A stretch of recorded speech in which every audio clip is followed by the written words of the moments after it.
Amigos, es muy común ver en los debates que se arman en los comentarios de los videos que mayormente hablan sobre los tres más grandes de la actualidad al menos, que son Roger, Rafa, Nole, donde fanáticos de uno y otro lado empiezan una especie de pelea y una especie de debate con respecto a que victorias en determinada superficie podrían tener mayor o menor valor que victorias en determinadas otras superficies.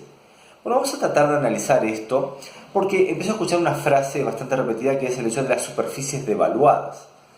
¿Existen las superficies devaluadas?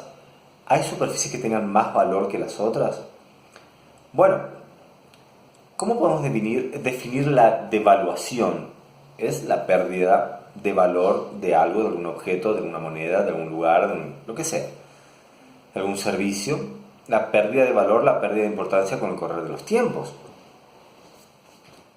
El césped, por ejemplo, en la década del 70 contaba con 3 Grand Slams y la Masters Cup.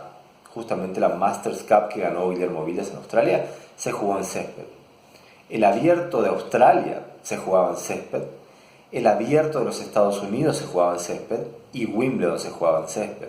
Roland Garros siempre en polvo de ladrillo. 3,5 o 4 contra 1. 4 césped, 1 polvo de ladrillo en la década del 70.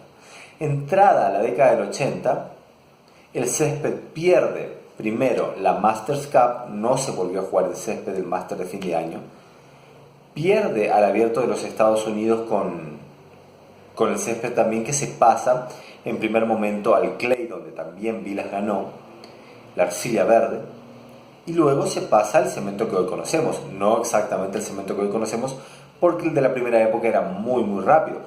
Bueno, pero se pasó a Flushing Meadows, cemento, desde mediados de los 70 hasta la actualidad. Perdió entonces el césped del Abierto de los Estados Unidos.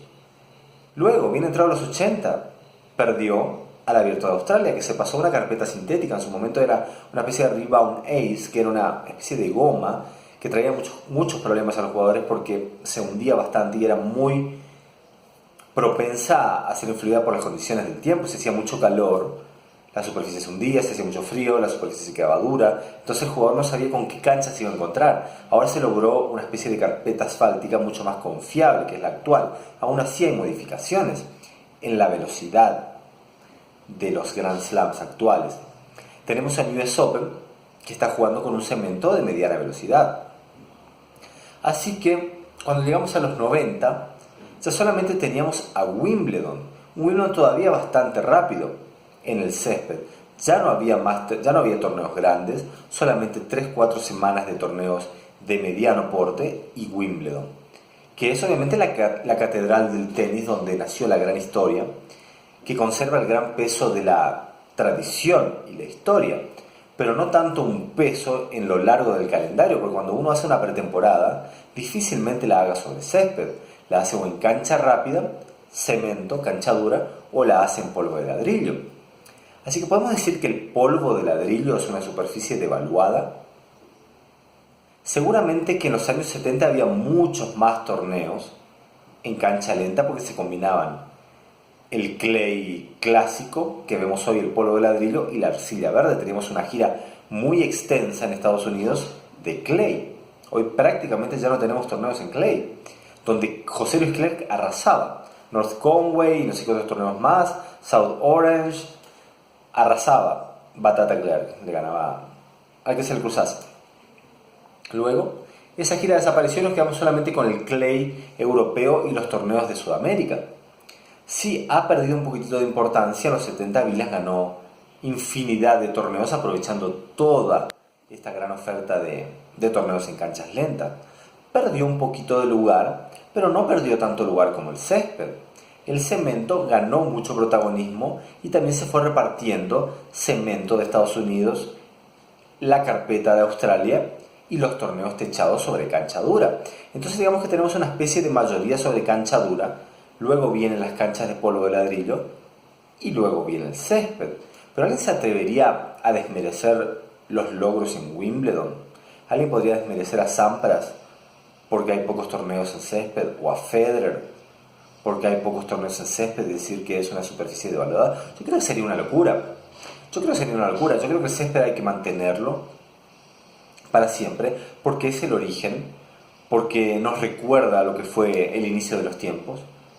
Y lo que creo que también hay que mantener es el hecho de la variedad de superficies. Por un lado es interesante que se iguale de alguna manera, pero por el otro, antes también teníamos una cosa muy interesante, que era el hecho de empezaba la temporada de canchas rápidas y teníamos a los cañoneros, los jugadores de ataque, los jugadores de saque y volea, que empezaban a dominar el circuito. Se cortaba eso, empezaba la temporada lenta europea, y todos estos jugadores tenían grandes problemas. Era como que, sí, me mataste a palos y saques en el césped, en la cancha techada europea, en Londres. Bueno, ahora te toca venir al calorcito, cancha lenta, pesadita y mojada, a ver qué pasa, a ver si puedes tener peloteos de 15 o 20 pelotas. Entonces lo teníamos a Boris Becker teniendo grandes problemas después de terminar Australia, donde le iba normalmente muy bien, y empezaba la gira de polvo de ladrillo con grandes problemas. Boris Becker no pudo ganar nunca un torneo en polvo de ladrillo, llegó a varias finales y alguna que otra semifinal de Roland Garros.